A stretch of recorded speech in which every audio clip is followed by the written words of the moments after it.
কৃষ্ণের পিপাসার কথা, তার জল আনায়নের জন্য এখানে আসা। সুন্দরী যুবতীর রূপে মোহগ্রস্ত হয়ে তার পিতার কাছে বিবাহের প্রস্তাব দিলেন। বিবাহ হলো, 12টা বছর সংসার করলেন, তিনটে সন্তান রচনা হলো। গৃহকর্মে নারদ 12 বছর ভগবানে ভুলে আছে। 12 বছর পর গোবিন্দের ইচ্ছায় আবার ঝঞ্ঝাবাদ উঠল, ঝড় উঠল, বৃষ্টি প্লাবিত বন্যা এলো। প্রথমে ঘর ভেসে গেল ঝড়ে, বন্যায় তার কাছ থেকে পুত্রদের ছিনিয়ে এনে গেল জলের প্রবল স্রোত, স্ত্রীও ভেসে গেল। কপালে যখন চাবড়ে হাই হাই করছেন মায়া কান্নায়, এক শীতল পরশ হাতের ছোঁয়া মস্তকে পেলেন। পেছনে তাকিয়ে দেখে গোবিন্দ দাঁড়িয়ে। কোথায় নারদ আমার জল? আমি তো 10 মিনিট আগে তোমায় পাঠালাম জল আনার জন্য, কোথায় পিপাসার জল? গোবিন্দ, 12 বছর সংসার করলাম, তিনটে বাচ্চা কাচ্চা হলো, সব ভেঙে চলে গেল, তুমি বলছো 10 মিনিট। বলে মায়া দেখতে চেয়েছিলে, এটাই হলো মায়া। আমরাও ভুলে আছি। ভগবানকে যখনই ভুলে যাব, এই বহিরাঙ্গা ত্রিগণী মায়া আমাদেরকে এমনি করে বেঁধে রাখবে, বুঝতে দেবে না। মায়া হলো কুয়াশা, সূর্যের আলোকে প্রতিবন্ধকতা সৃষ্টি করে আসতে দেয় না। মায়া কৃষ্ণকে দেখতে দেয় না। মায়া ভগবানের প্রতি আত্মসমর্পণের প্রধান বাধা। আর এই মায়া দূর করতে গেলে দ্বিতীয় কোনো উপায় নেই, গোবিন্দের শরণ নিতে হবে। একমাত্র তার শরণ, তার মনন, তার চিন্তন নিলেই কেবল আমরা পেতে পারি। একটি কথা বলি, এত মানুষ, আমি অযোগ্য, আপনাদের সামনে কথা বলার কোনো যোগ্যতাই নেই। আমার ভীতি হচ্ছে, ভয় হচ্ছে, কম্পিত হচ্ছে। আমি নরকের নর্দমার কীট, লেখাপড়ার আমার ভাষা জ্ঞান, আমার বর্ণ জ্ঞানই নাই। এত মানুষকে আমি বঞ্চিত করছি, এই ভেবে আমার বিবেকে অনুশোচনা হচ্ছে। আমি আপনাদের যোগ্য নই, তবু সামান্য কথা সাধু মুখে, গুরু মুখে যেটা শুনেছি, সেই গঙ্গা জলে গঙ্গা পূজার মতো কথাটি নিন। আমাদের এখন করণীয় কি? এই মায়া থেকে, এই দুঃখের জড় অবস্থা থেকে, এই পুনঃ জন্ম মৃত্যু জরাবেদী কাল কবল হতে উদ্ধারের একটাই পথ। আর এই শরণাগতির জন্য আমাদের কি করতে হবে? একটু নূতন একটু তত্ত্ব শুনুন। দেখুন, সচ্চিদ আনন্দ পূর্ণ ব্রহ্ম পূর্ণ সরাট ও বিভু চৈতন্য ভগবান সহজ নন। শরণাগতি বললেই আপনি পারবো না। ভগবত আশ্রয় নিতে হবে, একথা মুখে বলা সহজ, কিন্তু এই মোহ মায়া কর্তব্য, আমাদের সংসারের নিদারুণ, এই সংসারের ভারী বোঝা এ ফেলে ভগবানের চরণ কখন শরণ নেব? কিন্তু উপায় একটি আছে, খুব মার্মিক কথা, ধ্যান দিয়ে শুনুন। মার্মিক কথা হলো, ভগবান সহজ বস্তু নয়, ভগবত প্রাপ্তিও খুব সহজ নয়। যেভাবে আচার্যরা ব্যাখ্যা করেছেন, ভগবান হলো চতুর্ভুহ। একটু জ্ঞানের কথা বলবো আমরা, একটু ধ্যান দিতে হবে যে ভগবান হলো চতুর্ভুহ। চতুর্ভুহ বলতে বাসুদেব, প্রদ্যুম্ন, সংকর্ষণ, অনিরুদ্ধ, একই ভগবান একই স্বরূপে এই 4টি বুহ হয়েছেন। আর যিনি প্রদ্যুম্ন, তার কাজ কি জানেন? এই অনন্ত কোটি বিশ্ব ব্রহ্মাণ্ডের সৃজন যিনি করেন, অনন্ত কোটি বিশ্ব ব্রহ্মাণ্ডের সৃজন ও ধারণ করেন, ইনি হলেন প্রদ্যুম্ন। এবং এই অনন্ত কোটি বিশ্ব ব্রহ্মাণ্ডের সত্তারূপী বৈকুণ্ঠ অধিপতি, যিনি বৈকুণ্ঠ বিলাস মূর্তি বিষ্ণু, সেই বিষ্ণু থেকে যে বিভিন্ন জগৎ সৃষ্টি হয়েছে, সেই জগৎ সৃষ্টির মূল কারণ হলো অনিরুদ্ধ। এই যে বিষ্ণুর মহাবিষ্ণু, বিষ্ণু মহাবিষ্ণু, এই মহাবিষ্ণুর মূল কারণ অনিরুদ্ধ। আর অনিরুদ্ধ রূপ বিষ্ণু এক এক ব্রহ্মাণ্ডে মহাবিষ্ণু থেকে তিনি গর্ভদক্ষায়ী, ক্ষীরদক্ষায়ী, কারণক্ষায়ী বিষ্ণু হয়েছেন। এবং এই গর্ভদক্ষায়ী বিষ্ণু থেকে ব্রহ্মা, বিষ্ণু, মহেশ্বর, অনন্ত বিশ্ব ব্রহ্মাণ্ডের এক একজন সৃষ্টিকর্তা, পালনকর্তা, রক্ষাকর্তা। এবং এই যে সংকর্ষণ, এই সংকর্ষণ মূল চতুর্ভুহ, ইনি হলেন ভগবান শঙ্কর। অনন্ত বিশ্ব ব্রহ্মাণ্ডের সনারকর্তা এই ভগবান শিব। এরকম অনন্তের কাছে পৌঁছাতে পারবো? এসব ব্যাখ্যা আমাদের মাথায় ঢুকবে? এত বৃহত্তম তত্ত্বকে কি করে আমরা অনুধাবন করব? ভগবানের লাদিনী শক্তি রাধারানী বললেন, হে চিন্ময় পরতত্ত্ব, আপনাকে জানা সম্ভব নয়। ধ্যানের দ্বারা, যোগের দ্বারা ঋষি মুনিরা আপনাকে জানতে পারবে না। আপনি নিজেকে সহজ করুন।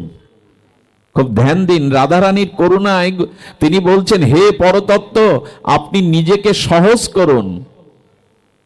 আপনি জীবের কাছে সহজ না হলে আপনাকে ধরা যাবে না, ধরা যায়ও না। পরম ব্রহ্মকে যুগ যুগান্তর তপস্যা করে কি জানা যায়? অপরোক্ষ অনুভূতির রাজ্যে পৌঁছানো যায় না। অনন্ত বিশ্ব ব্রহ্মাণ্ডের অনন্ত গুণ, অনন্ত মহিমা কে নির্ণয় করতে পারে? শুধু বর্তমান একটা বিশ্ব ব্রহ্মাণ্ডের রহস্য ভেদ করা যায় না, আর অনন্ত কোটি বিশ্ব ব্রহ্মাণ্ডকে কে ভেদ করবে? আর অনন্ত কোটি বিশ্ব ব্রহ্মাণ্ডের অনন্ত কুল মালিক যিনি, তাকেও বা কে আবিষ্কার করবে? কে তাকে জানবে? রাধারানী বললেন, তুমি নিজেকে সহজ করো। তখন বললেন, আমি জম্বুদ্বীপ নামক এই পৃথিবী নামক গ্রহে তোমার কথা অনুযায়ী আমি রাম হয়ে, আমি কৃষ্ণ হয়ে, গৌর হয়ে অবতীর্ণ হয়ে জীবের কাছে আসবো। তুমি সহজ হতে বলেছ আমায়। তিনি যদি নেমে না আসতেন, তার কাছে আমাদের যাওয়া সম্ভব ছিল না। এই জন্য রবীন্দ্রনাথ তিনি বলেছেন, তোমার আনন্দ আমার পর, তাই তুমি এসেছো নিচে। আমি বারবার, রাধারানী বললেন, সহজ হও, তোমাকে জানা যোগী ঋষি মুনি ধ্যানের দ্বারা, তপস্যার দ্বারা সম্ভব নয়। রাধারানীর শ্রীজির কথা রাখতে রাম অবতারে এলেন অযোধ্যায়। সেই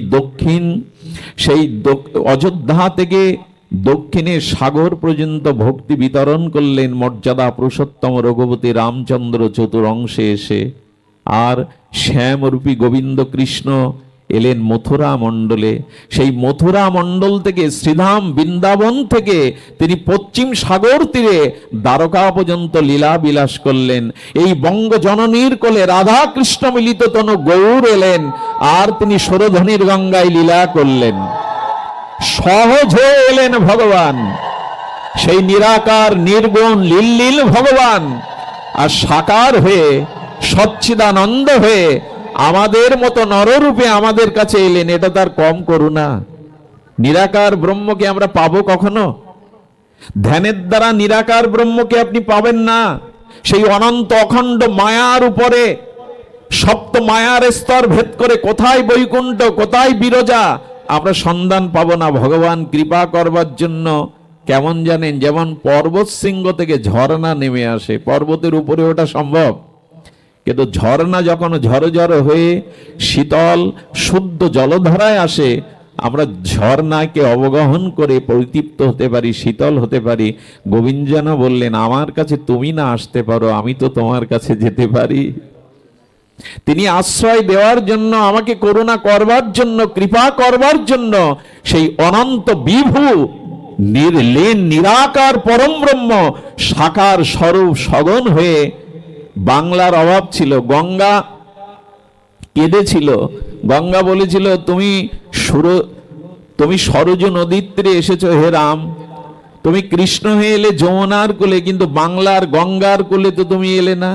ভগবান গঙ্গার ইচ্ছা পূরণ করার জন্য, এই গঙ্গার এপারের মানুষগুলোকে কৃপা করার জন্য রাধা কৃষ্ণ মিলিত তনু গৌর হয়ে এলেন, বঙ্গদেশকে মাতালেন।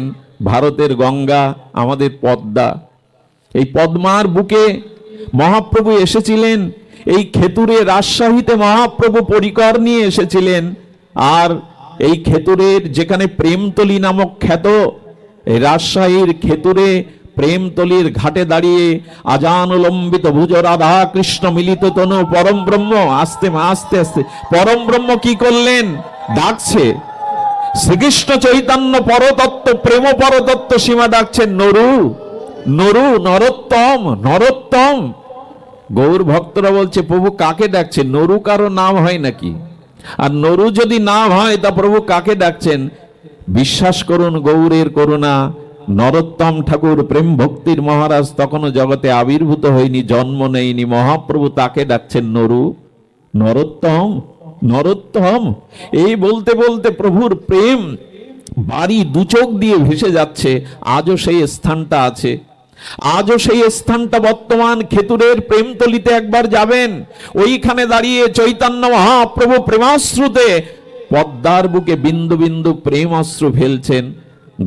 তিনি পদ্মাতে ঝাঁপ দিলেন, পদ্মার বুকে গিয়ে বলছেন, পদ্মে নিত্যানন্দ লীলা চলে যাওয়ার পথে যে গৌর গৌর বলে কেঁদেছিল, সেই প্রেমকে, রাধা কৃষ্ণ যুগল প্রেমকে আমি চোখের জলে তোমার বুকে সুরক্ষিত করে গেলাম। পদ্মে, যেদিন আমার নরোত্তম আসবে, এই প্রেম তুমি তাকে দিবা। এই প্রেম আমি তোমার বুকে রেখে গেলাম। আমাদের গালি দেয়া হতো, আমরা গঙ্গার এপারের মানুষ। বাংলাদেশের সনাতন হিন্দুদের গালি দেয়া হতো, পদ্মা আমাদের গঙ্গার এপারের মানুষ, পাণ্ডব বর্জিত জায়গা। শ্রীমান মহাপ্রভু জানলেন পাণ্ডবরাও যাদের চরণ বন্দনা করে সেই রূপ সনাতন হরিদাস, তাদের এই দেশে পাঠিয়েছেন মহাপ্রভু। এই মাটির মধ্যে এখনো যেটুকু ভক্তি আছে, সারা বিশ্ব ব্রহ্মাণ্ডের মাটিতে ততটুকু পাবেন না। এই মাটির আলাদা একটা গুণ আছে। এই পদ্মার বুকে চৈতন্য মহাপ্রভু প্রেম রেখে গেলেন। পদ্মা প্রকট হলেন। পদ্মার দ্রবীভূত রূপ হলো এই স্রোতস্বিনী পদ্মা। কিন্তু পদ্মার একটা রূপ আছে, যেমন গঙ্গার একটা রূপ আছে। গঙ্গা যেমন স্রোতবাহী, ওর একটা রূপ আছে, গঙ্গা দেবী, পদ্মা দেবী। পদ্মা প্রকাশিত হয়ে মহাপ্রভুর চরণে প্রণাম নিবেদন করে বললেন, প্রভু, হাজার হাজার ভক্ত তো স্নান করতে আসে, তোমার নরোত্তম আমি বুঝবো কি করে, এই প্রেম তাকে দেব? গৌরের লীলা দেখুন, চোখের জলে প্রেম নদীর মধ্যে সুরক্ষিত করা যায়, এটা প্রেমময় ভগবানের পক্ষেই সম্ভব। বললেন, পদ্মে, তুমি নরোত্তমকে এই প্রেম দিবা, তবে নরোত্তমকে কি করে জানবে জানেন? যেদিন নরোত্তমে তোমাকে অবগাহন করতে আসবে, সেদিন তোমার তরঙ্গ বাড়বে, উচ্ছ্বসিত তরঙ্গ বেড়ে যাবে। যাহার পরশে তুমি অধিক উচ্ছলিবা, নরোত্তম নাম জানিয়ে এই প্রেম তাকে দিবা। যে স্নান করতে আসলে তোমার তরঙ্গ বাড়বে, উচ্ছ্বাস বাড়বে, নরোত্তম জেনে তাকে দেবা। এই খেতুরের রাজশাহী রাজা কৃষ্ণানন্দের পুত্র রূপে এসেছিলেন নিত্যানন্দ আবেশ প্রেম মূরতি, প্রেম ভক্তির মহারাজ ঠাকুর নরোত্তম। তিনি যেদিন মায়ের হাত ধরে ওই পদ্মায় ডুব দিলেন, আর ওঠে না। ধীবরদের মা ক্রন্দন করে বলছেন, আমার আমার নরু কোথায় গেল? তোমরা খুঁজে দেখো, অন্বেষণ করে দেখো, আর পাওয়া যায় না। যতক্ষণ পরে নরোত্তম উঠলেন, আগের নরোত্তম নাই। গৌর প্রেম পেয়ে, নিতাই প্রেম পেয়ে তার গায়ের কালো রংটাও যেন গৌর বর্ণ হয়ে গেল। চোখ দিয়ে প্রেমশ্রু বিগলিত হতে লাগলো। দুবাহু প্রসারিত করে নিত্যানন্দ প্রেমে আবাসে হা গৌর বলতে লাগলেন। এই নিত্যানন্দই পরবর্তীতে আমাদের যুগল রাগ ভজনের প্রেমভক্তি চন্দ্রিকার মতো গ্রন্থ রচনা করলেন, যিনি যুগল উপাসনা রাগ ভক্তি জানিয়ে গেলেন।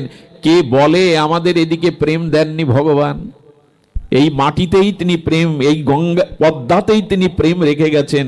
এই বাংলাদেশের মাটিতেই ঠাকুর হরিদাস এসেছেন, পুণ্ডরিক বিদ্যানিধি এসেছেন, ঠাকুর নরোত্তম এসেছেন। রূপ সনাতনেরও স্মৃতি আমার এই বঙ্গদেশে। মহাপ্রভুর পিতৃভূমি আজও ঢাকা দক্ষিণে শ্রীহট্টে। অদ্বৈত প্রভু এসেছিলেন সিলেটে, শ্রীবাসাদির বাসস্থান এই সিলেটে। এই মাটিতে এখনো যে ভক্তি আছে, সারা পৃথিবী ব্রহ্মাণ্ডে সেই ভক্তি নাই। রাজনৈতিক প্রেক্ষাপট, পট পরিবর্তন, ইতিহাস বদলাতে পারে, কিন্তু এই মাটির মধ্যে যে ভক্তি আছে, বিশ্বাস করুন, এখানে এই চিতলমারিতে শ্রীমন্দিরে এখন যেভাবে হরিকথা শুনছেন, পশ্চিমবাংলা আপনি কল্পনাও করতে পারবেন না এই জাতীয় হরিকথার আগ্রহ। কল্পনা করা যাবে না। এই মাটির মধ্যে এখনো এই গুণটুকু আছে। তো ভগবান নেমে এসেছেন দক্ষিণ ভারত থেকে, আর সেই দক্ষিণ সমুদ্র বৃন্দাবন থেকে পশ্চিমে দ্বারকা পর্যন্ত, গঙ্গা থেকে পদ্মার বুক চিরে ভগবানই তো নেমে এলেন। আর কি করুণা করবেন তিনি? নররূপে ধারণ করে সেই বিভু অখণ্ড নিরাকার নির্লীন বিভু ভগবান নেমে এলেন। এর থেকে বড় করুণা কি করবেন?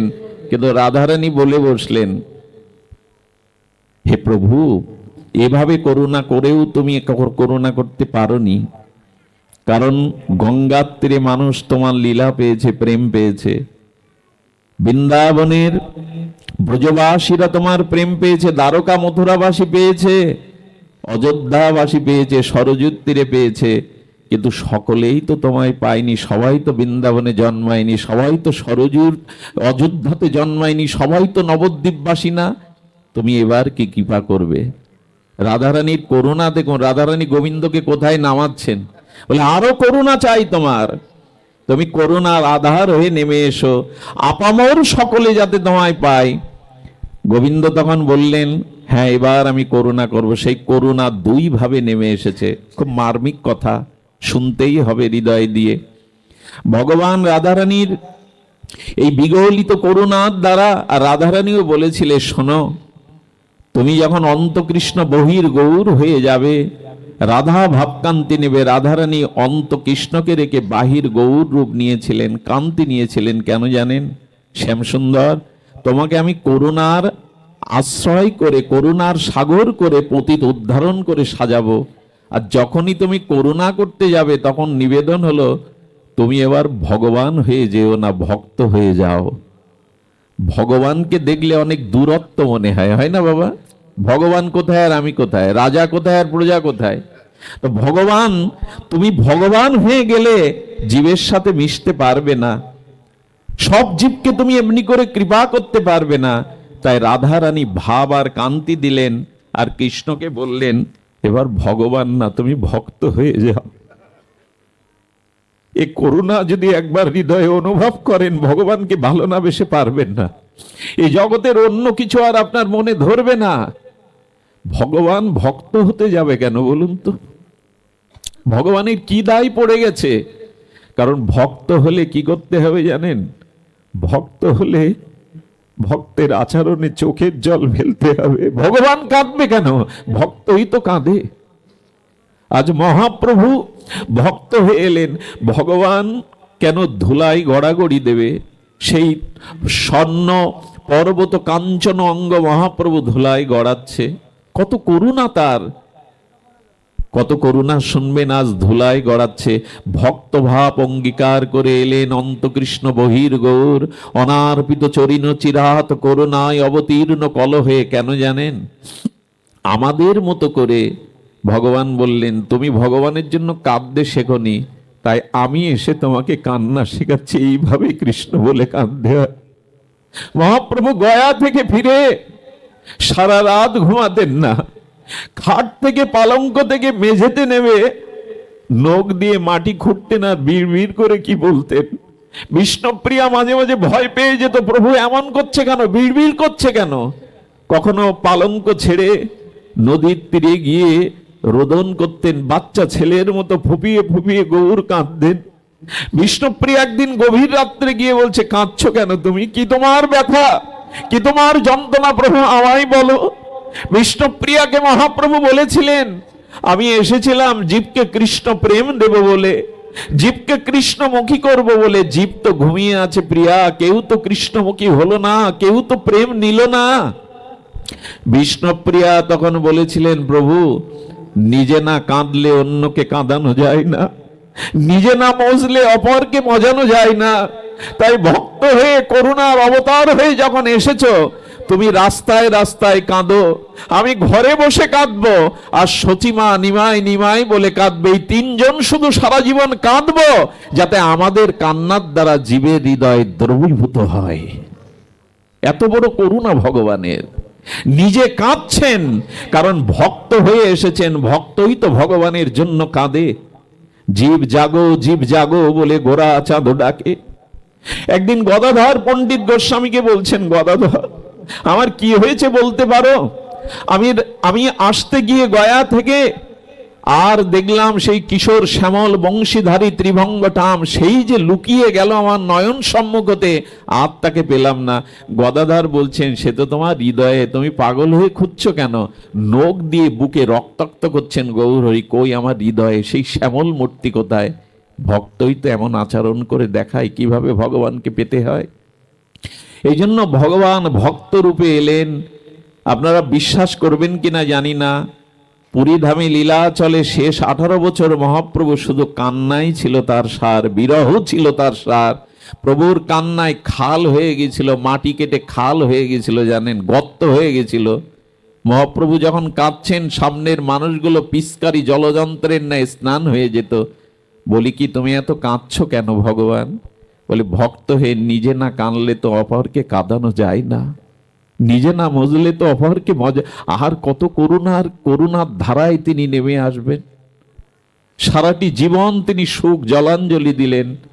এত বড় পণ্ডিত, নিমাই পণ্ডিত, ভারত দিগ্বিজয়ী পণ্ডিত পরাস্তকারী নিমাই পণ্ডিত, সেই নিমাই পণ্ডিতের পাণ্ডিত্য জলাঞ্জলি দিলেন, বিষ্ণুপ্রিয়ার মতো বধূকে ঘরে রেখে বেরোলেন, পক্ষ কেশ সচিমাকে কাঁদালেন। কিসের জন্য বলতে পারেন? শুধু আমাদের জাগাবে বলে, আমাদের প্রেম দেবে বলে। এত বড় ত্যাগ আর কোনো ভগবান করতে আসেনি, এত বড় দরদি ভগবান আমাদের সামনে আর আসেনি।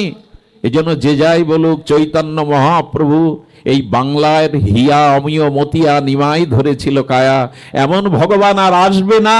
অনার্পিত চরিণ চিরাত করুণায় অবতীর্ণ কল, ব্রজ প্রেম দিলেন, রাধা প্রেম দিলেন, অকাতরে প্রেম দিলেন। জগাই মাধায়ের মতো যাদের হেন পাপ নেই, ঘরে আগুন লাগিয়েছে, মানুষ হত্যা করেছে, যাদের গালে মদের গন্ধ, নিতাই চাঁদ করুণা নিধি হয়ে বলছেন, মাধাই তোর সমস্ত জন্মের পাপ আমায় দে, বিনিময় একবার গৌর বল, একবার হরি বল। এই প্রেম কে দিয়েছে? এবে অস্ত্র না ধরিলা, প্রাণে মারো কান আর মারিলা, চিত্ত শুদ্ধি করিল সবারে। রাম আদি অবতারে ক্রোধে নানা অস্ত্র ধরে অসিরেরও করিল সংহারে। এবে অস্ত্র না ধরিলা, প্রাণে কারো না মারিলা, চিত্ত শুদ্ধি করিল সবারে। আহা, সকলের চিত্ত শুদ্ধি করতে গৌর এলেন রাধারানীর ভাব নিয়ে। আচ্ছা, গৌর তো অপ্রকট হয়েছেন, মহাপ্রভু তো। রাধারানী বললেন, তোমাকে আরো করুণা করতে হবে। সবাই তোমায় দর্শন করেনি, সবাই তোমার ব্রজপ্রেম পায়নি, তোমাকে আরো করুণা করতে হবে। আমি জানি না আপনারা মন দিয়ে শুনছেন কিনা, ভগবান কোথায় নামছেন দেখুন আমাদের জন্য। শ্রীজি রাধারানী বললেন, তোমাকে আরো করুণা করতে হবে, কারণ প্রকট লীলাতে সবাই তোমায় পায়নি। গোবিন্দ তখন বললেন, হ্যাঁ দেখো, আমি শ্যাম হয়ে এসেছি, রাম হয়ে এসেছি, গৌর হয়ে এসেছি। আচ্ছা বলুন তো, সবার রুচি কি একরকম? কারো শ্যাম ভালো লাগে, কারো রাম ভালো লাগে, কারো বা গৌর ভালো লাগে, এক কি? আচ্ছা, সবার রুচি ভিন্ন ভিন্ন, আর তুমি এক এক রূপে গেছো। তখন বলছেন কি, দেখো ভগবান হয়ে যাওয়াতে সবার কৃপা করা যায় না। কইকেই বলছেন, রাম যদি বনবাসে না যায় তা আমি মরবো, আমার ইচ্ছা পূর্ণ হবে না। আচ্ছা, রাম বনবাসে না গেলে কইকেই মরবে, আর গেলে কে মরবে?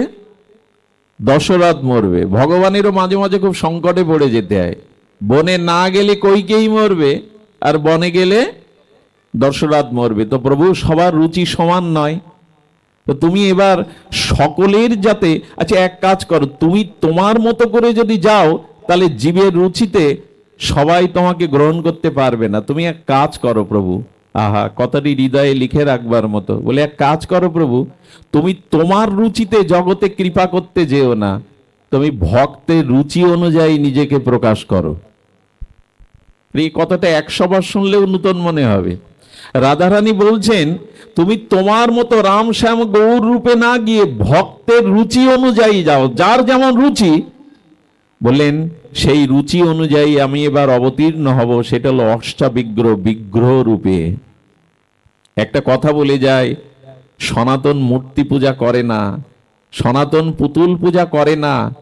সারা পৃথিবীতে একদিন প্রমাণিত হয়েছে, হবে, অনন্ত প্রমাণ হবে, সনাতনী হিন্দু কখনো পুতুল কাঠ এগুলি পুজো করে না। পৃথিবীর বিজ্ঞান একদিন স্বীকার করবে এটি পুতুল পুজো নয়। আপনারা জানেন, এই যে লোহার শলাটা, এতে আগুন নেই, কিন্তু লক্ষ্য করবেন তো, একটা লোহার শলা আগুন নয়, শীতল, কিন্তু ওকে আগুনের মধ্যে বেশিক্ষণ রেখে দেওয়ার পরে যদি হাতে নেন, ওর মধ্যে কি ঢুকবে? অগ্নি প্রবেশ করবে, তখন লোহাটাই অগ্নিময় হয়ে যাবে, তাকে ধরলেও হাত পড়বে। তেমন ভগবান মূর্তি কেউ তৈরি করেনি। এই যে মূর্তি, এটা কেউ তৈরি করেনি, ভালো করে শুনুন, মূর্তি কেউ তৈরি করেনি, কারণ সর্বং খলিদং ব্রহ্ম, পৃথিবীতে এমন কোন বস্তু নেই যার মধ্যে ভগবানের অস্তিত্ব নেই। দেখান একটা বস্তু, সর্বং খলিদং ব্রহ্ম। আচ্ছা, একটা চিনি দিয়ে, ক্ষীর দিয়ে যে পুতুল তৈরি করা হয়, বাজারে বিক্রি করে না, কি হচ্ছে বাবা, কি পুতুল, ক্ষীরের পুতুল, চিনির পুতুল বিক্রি করে না।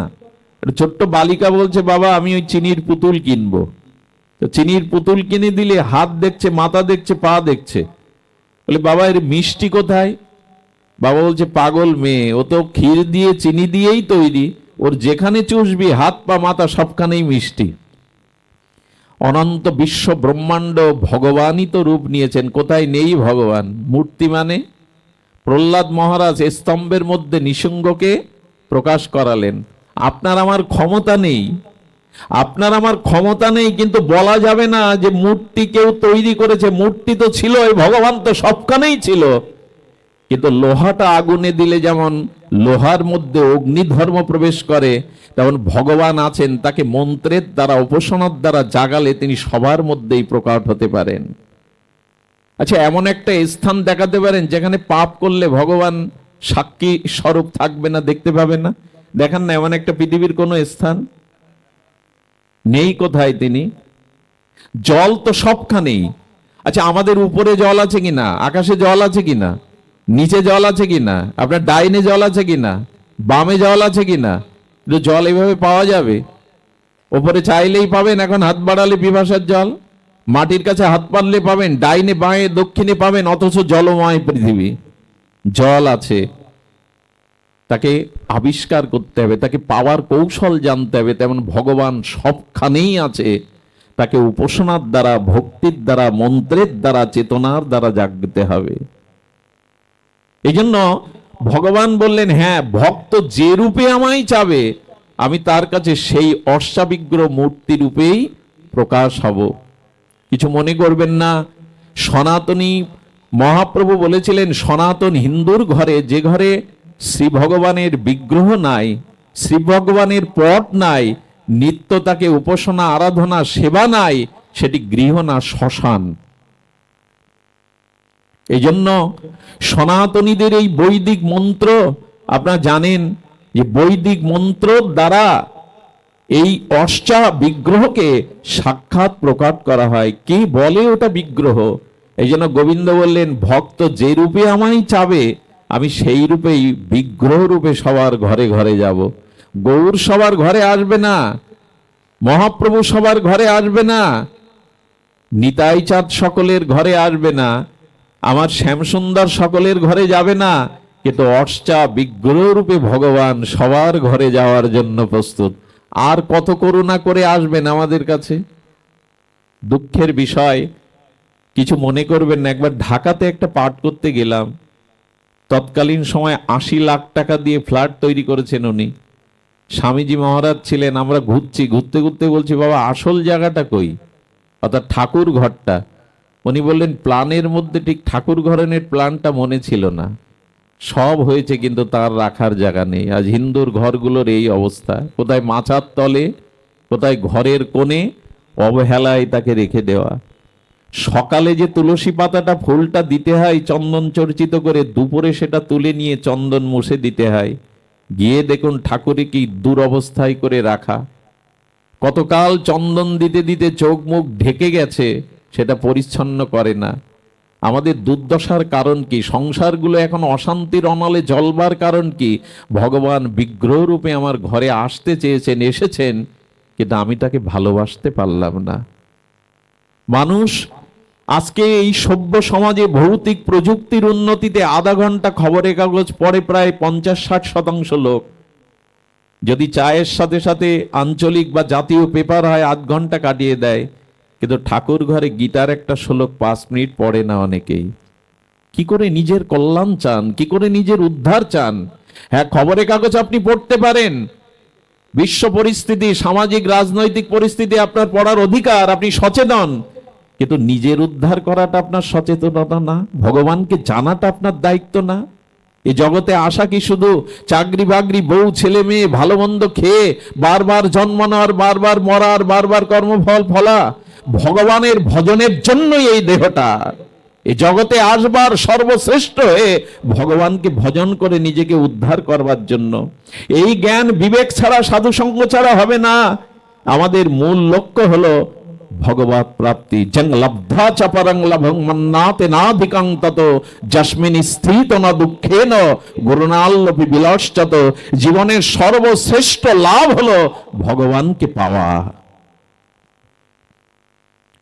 আজ পৃথিবীর ইতিহাস দেখছেন, কত রাজা, তাদের ইতিহাস বিকৃতি হচ্ছে, কত রাজাকে আজকে তাদের অস্তিত্ব সংকটে। কিন্তু 70 বছর বয়সে এসি ভক্তি বেদান্ত প্রভুপাদ তিনি আমেরিকায় খালি হাতে গিয়ে পাশ্চাত্যবাসীকে জাগালেন হরে কৃষ্ণ মহামন্ত্র। এই ক্ষমতা একটা রাষ্ট্রপতির দেখান না, সারা পৃথিবীকে হরিনামে জাগালেন 70 বছরের একজন বৃদ্ধ ভারতীয় সন্ন্যাসী এসি ভক্তি বেদান্ত সময় প্রভুপাদ। হাজার হাজার বিদেশিরা তারা ভোগবাদ ছেড়ে কৃষ্ণ নামে মাতারালো। এ কার ক্ষমতায় হয়, কিসের দ্বারায় হয়? এই জন্য উচিত হলো মনুষ্য জীবনটা ভগবত প্রাপ্তির জন্য। বড় ভুল করছি আমরা, সময় কিন্তু চলে যাচ্ছে। আমার আলোচনার প্রবচনের সময় যখন শেষ হয়ে আসছে, আমাদের জীবনও কিন্তু সংকীর্ণ হয়ে আসছে, আয়ু কিন্তু ফুরিয়ে আসছে। প্রতিটি ক্ষণ আমরা মৃত্যুর দিকে এগিয়ে আসছি। যা করবার দ্রুত করে নিন।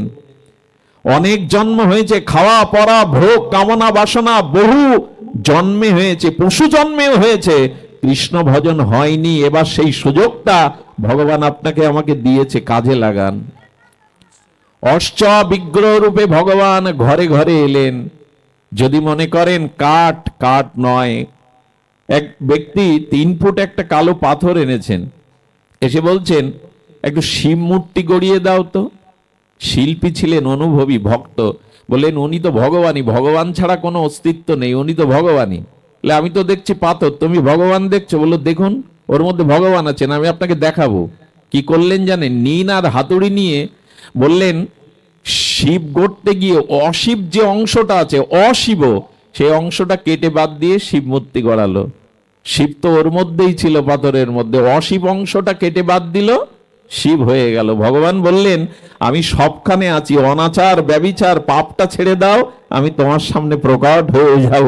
তুমি যার মধ্যে আমাকে দেখতে চাইবে তার মধ্যে আমি প্রকট হয়ে যাব। যাহা যাহা নেত্র পড়ে তাহা তাহা কৃষ্ণ স্ফুরে। আরে নামনিষ্ঠ মহাপুরুষ, নামনিষ্ঠ মহাপুরুষ একাদশীর পরে দ্বাদশীর দিনে রুটি বের করেছে। আরে বাবাজি মহারাজ রুটি বের করে মাখন লাগিয়ে ভোগ দিয়ে পারণ সারবেন। যেই মাখন লাগাতে যাবে কুকুর এসে সেই রুটি ছিনিয়ে নিয়েছে। কুকুর যেই রুটি নিয়েছেন, বাবাজি দৌড়াচ্ছে কুকুরের পেছনে। আরে প্রভু মাখনটা তো লাগাতে যাও, ওটা কেন বাদ যাবে? মাখনটা লাগাতে যাও। কেউ পাগল ভাবছে, উন্মাদ ভাবছে। 2-3 কিলোমিটার দৌড়াচ্ছেন, কুকুরও দৌড়াচ্ছে, মহাপুরুষও দৌড়াচ্ছে। এক গাছতলায় গিয়ে কুকুরটা দাঁড়ালো, বললেন প্রভু মাখনটা লাগানো হয়নি, মাখনটা নিয়ে নিন। সঙ্গে সঙ্গে কুকুরের মধ্যে দিয়ে চতুর্ভুজ নারায়ণ প্রকাশ হয়ে গেলেন। জীবের মধ্যে ভগবত দর্শন এসেছে তোমার। দর্শন এই গাল গল্প নয়, আমাদেরই ভারতীয় সাধকদেরই কথা, নামনিষ্ঠ মহাপুরুষের কথা। তাই নিবেদন করব, ঘরে ঘরে গৌর গোবিন্দের অষ্টাবিগ্রহকে সেবা করুন। আমাদের দেশের একটা অভিশাপ কি জানেন? আমরা যারা পুরুষ বলে দাবি করি, আদৌ আমরা পুরুষ না, সবাই প্রকৃতি। আমরা মনে করি ঠাকুর ঘরে ফুল চন্দন মালা আরাধনা সেবা এগুলো মায়েদের কাজ, পুরুষের কাজ না। এটা মারাত্মক ভুল করে বসছি আমরা। প্রতিদিন একটি করে অফিসে যান, ব্যবসায় দোকানে যান, কৃষিকাজে যান, সকালে স্নান করে একটা তুলসী পাতা গোবিন্দ চরণে দিয়ে বলবেন আমি তোমার। কোনো মন্ত্রই প্রয়োজন নেই। আরে চৈতন্য চরিতামৃতে বলছেন কেহ যদি গোবিন্দ তোমার হলাম বলে একবার, মায়াবদ্ধ হতে গোবিন্দ তারে করে পার। একবার একটু তার চরণে একটু তুলসী পাতা দিয়ে বলুন আমি তোমার। এর থেকে বড় মন্ত্র আর জগতে নাই। দেখবেন তিনি আপনাকে গ্রহণ করবেন। কবে গ্রহণ করবেন জানেন? যেদিন চিতায় পুড়িয়ে দিয়ে সবাই বলবে ওদিকে আর কেউ ফিরে চেয়েও না। দেখবেন বলে চিতায় পুড়িয়ে দিয়ে কলসি ভেঙে বলে ওদিকে আর।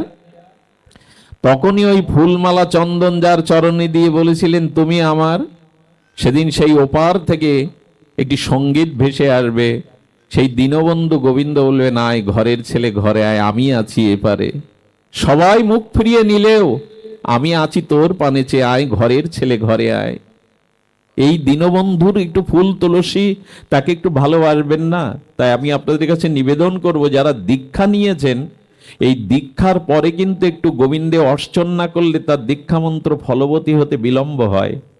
প্রত্যেকেই একটু ঠাকুরের সামনে যাবেন, আধা ঘন্টা খবরের কাগজ পড়েন, একটা করে গীতার শ্লোক 2 মিনিট কেন 1 মিনিটেই পড়া যায়। মানুষ কত রিমোট টিপে বাড়ি এসে বিনোদন দেখুন, আমার আপত্তি নেই, টিভিতে কত চ্যানেল এখন ডিশে, রিমোট টেবেন, কিন্তু দুমালা তো মালা টিপতে পারেন, জপটা তো করতে পারেন। এর দ্বারা তো বলে কি হবে, বলে গোবিন্দের নাম একবার নিয়ে দেখুন, এই নামে সর্বশক্তি অর্পণ করেছেন মহাপ্রভু। এই জন্য অর্চা বিগ্রহ আপনার মনের মতো করে সেবা করুন। বিগ্রহকে কেউ কখনো পাথর বুদ্ধি মত্ত বুদ্ধি করবেন না। শুনুন তাহলে অগ্রদীপের ঘটনা বলে আমি পাঠ রাখছি, ঘটনাটা আমার খুব হৃদয়ে লাগে। কেউ কখনো তাকে শিলা বিগ্রহ ভাববেন না। শুনুন সেই দুটো ঘটনা বলে আজকে পাঠ রাখবো। দুই ভাবে তিনি করুণা করতে এলেন, এক বিগ্রহ রূপে আর এক নাম রূপে। আচ্ছা, বিগ্রহ সেবা সবার পক্ষে সম্ভব, কিন্তু জিহ্বায় নাম নেওয়া। গোবিন্দ বলেন, সর্বশাস্ত্র সর্বশক্তি সমন্বিত করে আমি সার নাম রূপে তোমার জিহ্বায় এসেছি। এবার তো আমার করুণাটা বোঝো, এবার তো অন্তত গ্রহণ করো।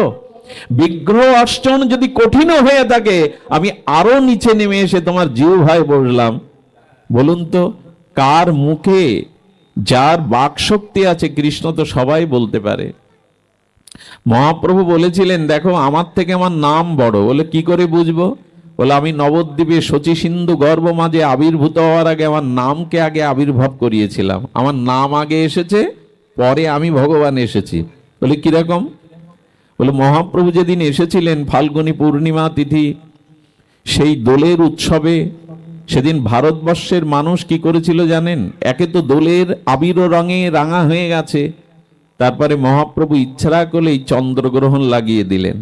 চন্দ্রগ্রহণ লাগলে তখনকার দিনে কেউ হরিবল সহজে বলতো না, জয়ধ্বনি দিত না, কিন্তু গ্রহণ লাগলে সবাই গঙ্গায় নদীতে স্নান করতো আর হরিবল হরিবল বলতো। মহাপ্রভু চন্দ্র গ্রাস করলো, আর সেই সূত্রে সবাই গ্রহণে স্নান করতে এসেছে, কেউ হরি হরি হরি হরি বলতে লাগলো। গড়ে লোক যারা হরি হরি বলতে, মহাপ্রভু বললেন, শুধু হিন্দুরা নিল, অন্যরা তো নিল না। তুমি আগে নাম সবাইকে নেওয়া হবে, তারপরে আবির্ভাব হবে কি করে? সেদিন কি ঘটেছিল জানেন?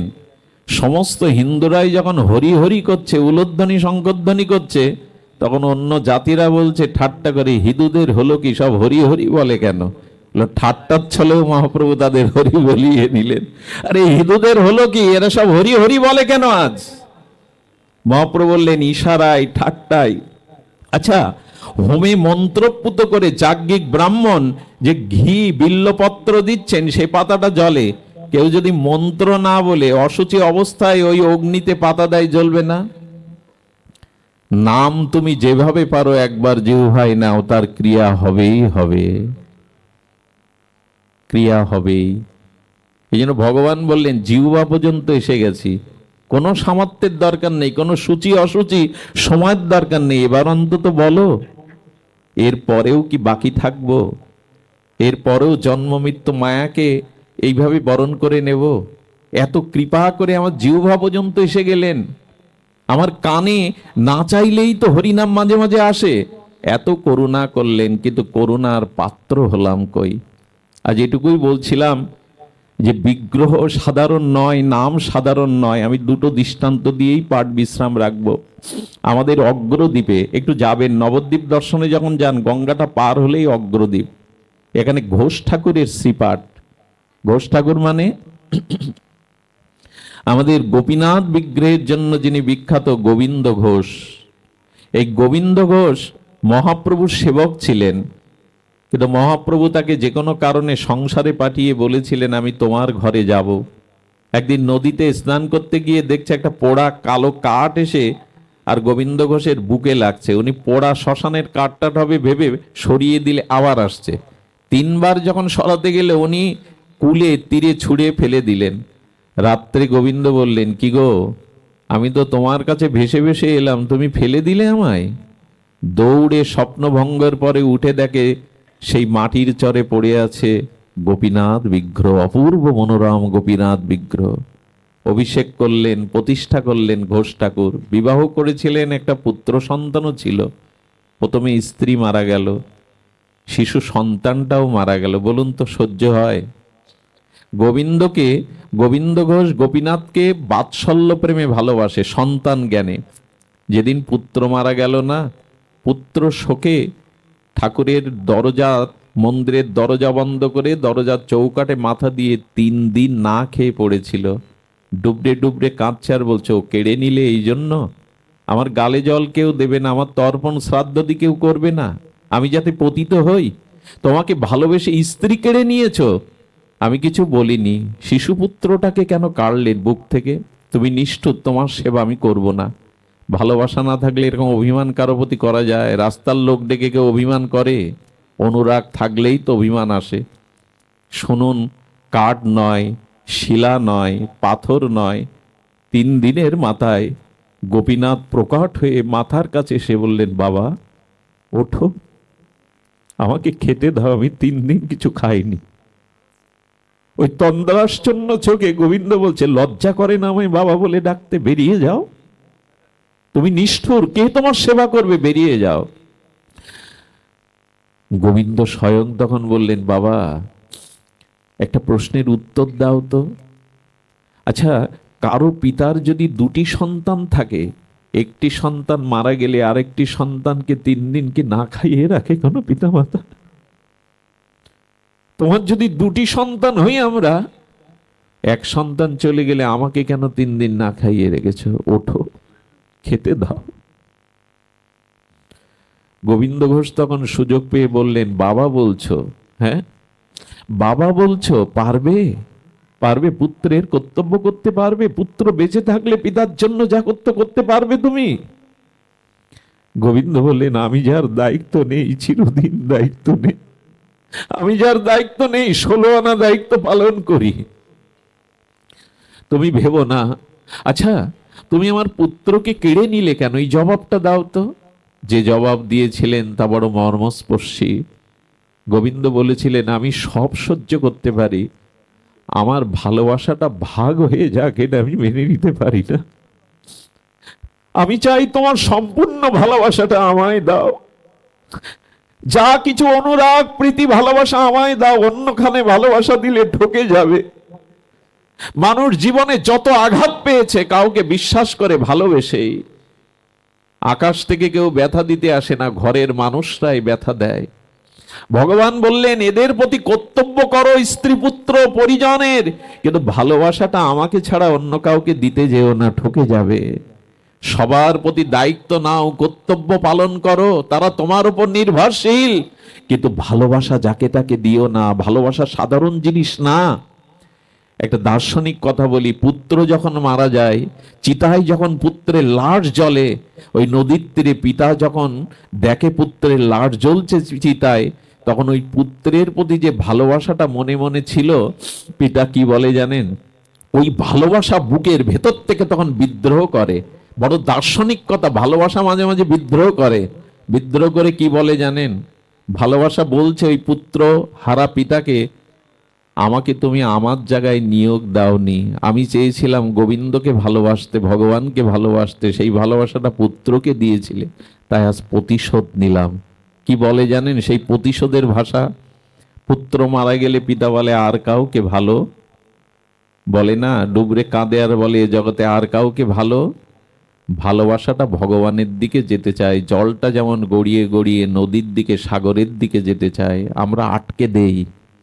ভালোবাসাটা ভগবানকে না দিলে অভিশাপ নিতে হবে। তখন বলছেন, ভাইকে তুমি ভালোবাসা অর্ধেক দিচ্ছিলে, আমার ভালোবাসাটা ভাগ হোক আমি চাই না, তাই ভালোবাসাটা 16 আনা পাওয়ার জন্য আমি তাকে কেড়ে নিয়েছি। কেড়ে নিয়ে কোথায় নিলেন? নিজের কাছেই তো নিলেন। বলেন, ওঠো। গোবিন্দ ঘোষ উঠলেন, ভোগ লাগালেন। আচ্ছা, এরকম ভক্তকে গোবিন্দ আর বেশি দিন রাখে? কিছুদিনের মাথায় গোবিন্দ ঘোষের তার জীবন সাঙ্গ হলো, তিনি নিত্যলীলায় প্রবেশ করলেন। কি বলবো আপনাদের, আমার বলবার ভাষা নাই। সবাই তাকিয়ে আছে মন্দিরের গোপীনাথ বিগ্রহের দিকে। কি দেখলো জানেন?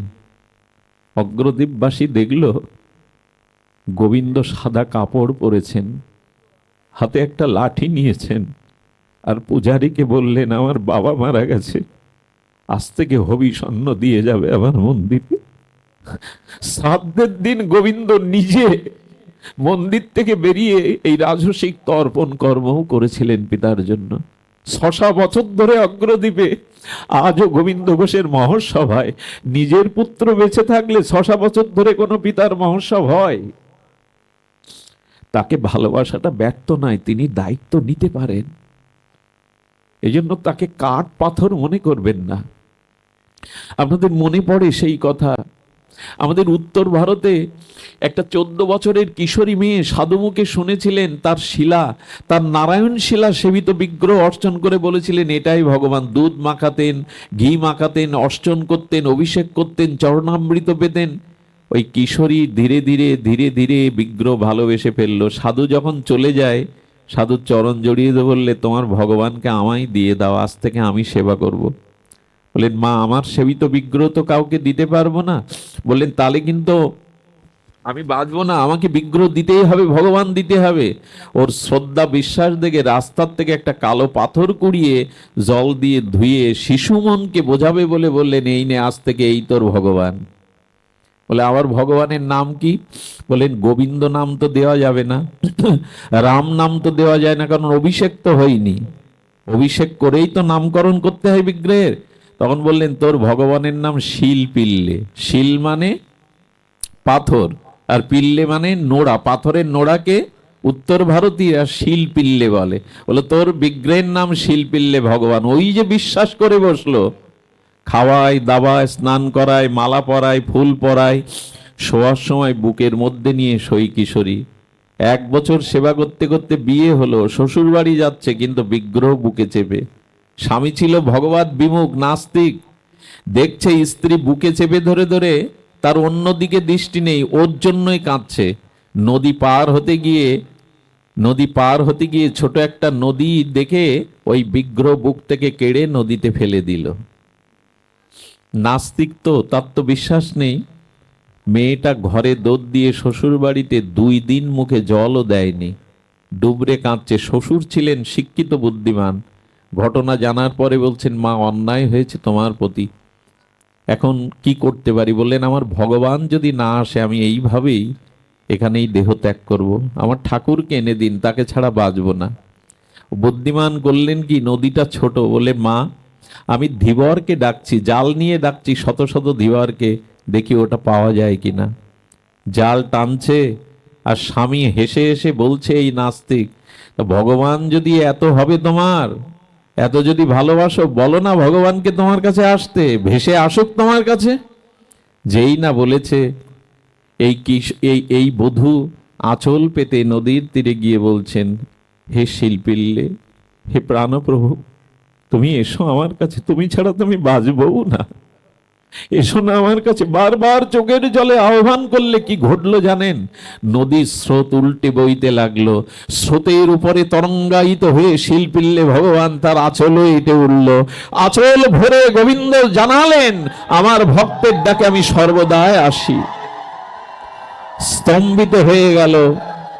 সেই দিন থেকে তার প্রতি মেনে নিল, পাথর নয় ভগবৎ বিগ্রহ স্বরূপে আমাদের কৃপা করবার জন্য এসেছে। আমি নিবেদন করব নাম আর বিগ্রহ সেবা, এই দুটি আগড়ে ধরুন। যদি বিগ্রহ সেবাতেও আপনার সময় রুচি না থাকে, তবে ভগবানের দিব্য নামটা চলতে ফিরতে করতে থাকুন। এই সংসার আপনাকে বেশি কিছু দেবে না। এখানে দুঃখ ছাড়া, মরণ ছাড়া, যন্ত্রণা ছাড়া এ সংসার কাউকে কিছু তেমন দেবে না। সংসারই যদি করতে হয়, কৃষ্ণের সংসার করুন, বিগ্রহ সেবার সংসার করুন, আর জীবনে হরি নামকে আশ্রয় করুন। আজ এইটুকুই থাক। আমি চিরকাল মনে রাখবো চিতলমারি বাসির শ্রীমন্দিরে এ জাতীয় পরিবেশ দেখে।